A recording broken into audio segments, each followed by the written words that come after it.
So iOS 17 has just officially came out in a beta form, so let's go and take a look at it on the iPhone 13 and see if it's basically worth installing. Spoiler alert, it is not worth installing at all, and I would 1,000,000,000% recommend avoiding to install this version of software. Please do not do it. It's just not worth it at all. Now, there's a couple things to keep in mind here. For one, I will just show you the size of this update because it was an interesting size. So it was 2.83 gigabytes coming from iOS 16.6 beta 2. On my other phones, it was about 5 point something gigabytes. So I'm not too sure why it was so much smaller here.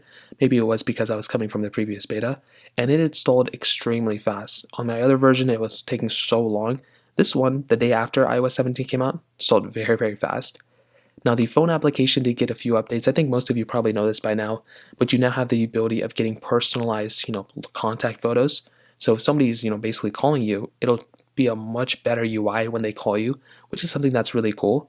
Live voicemail is also a thing. So if somebody's calling you and they leave a voicemail, you can actually see the voicemail in real time, and that's a really cool thing. So if somebody's calling you, right, and you don't pick up, they have the option of leaving a voicemail via FaceTime, and that's another really awesome thing that you can see now. iMessage also got a few things too. So now you basically have the ability of one, basically swiping to reply.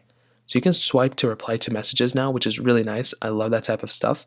You also have the ability of basically transcribing your audio. So if you're, talking, right? So if you create a audio voice memo, whatever audio message to send like this, you can basically see the text in real time, which is something that's really cool. So again, you don't have to listen to the thing, you can just see it right there. And I think that's another cool thing. AirDrop also got a little bit of an update. You can now AirDrop, files to people in range, and if they go out of range, it'll basically still send, which is awesome.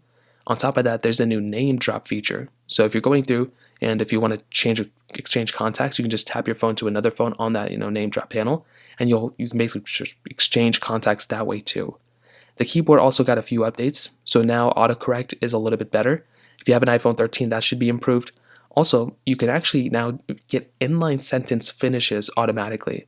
So if you're typing something and let's say it just, it can predict what you're going to say, you can just tap the spacebar to actually kind of finish it out for you, which is so cool.